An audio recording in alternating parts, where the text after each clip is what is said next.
একটি প্রশ্ন এসেছে যে বাংলাদেশের সবচেয়ে সুদর্শন পুরুষ নামে একজনকে দেখা গিয়েছে। আসলে কি তিনি সুদর্শন? এটা নিয়ে অলরেডি আমরা নিউজ দেখেছি যে তাকে কেন সুদর্শন পুরুষ ঘোষণা করা হলো, এই পুরস্কারটি ফিরিয়ে নেওয়া হোক। তো আসলে যাকে সুদর্শন পুরুষ হিসেবে ঘোষণা করা হচ্ছে, আমার কাছে মনে হয় এটা নিতান্তই একটা বেহায়াপনা ছাড়া আর কিছু না। এইরকম একটা পুরুষ সুদর্শন পুরুষ হয় কেমনে? পুরুষের তো সমাজের ভিতরে অভাব পড়ে নাই। সুদর্শন পুরুষ বলতে আমরা ওই পুরুষদেরকে বলি যাদেরকে দেখলে সুপুরুষের মতো লাগে, আর যাকে বলা হয়েছে সুদর্শন পুরুষ তাকে দেখলে একেবারে নিতান্ত একটা মহিলা মানুষের মতো লাগে। তো তিনি সুদর্শন পুরুষ হয় কেমনে? সুদর্শন পুরুষ তো তিনি হবেন যার ভ্রুটা পুরুষের মতো হবে।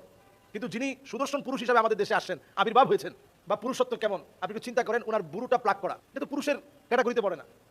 এরপরে আপনি দেখবেন তার দুলগুলো যে কোন জায়গায় পড়া এটা শেষ নাই, এক এক দিন এক এক জায়গায় দুল পরে তিনি। গলার ভিতরে এই পর্যন্ত চেইন পড়া, হাতের নখগুলো এই পর্যন্ত বড় বড় নখ, আবার সেগুলোতে আইল্যাশ, আই শ্যাডোর, চোখের ভিতরে যে কত কিছু লাগানো থাকে এগুলো সবকিছু নাম আমরা জানি না।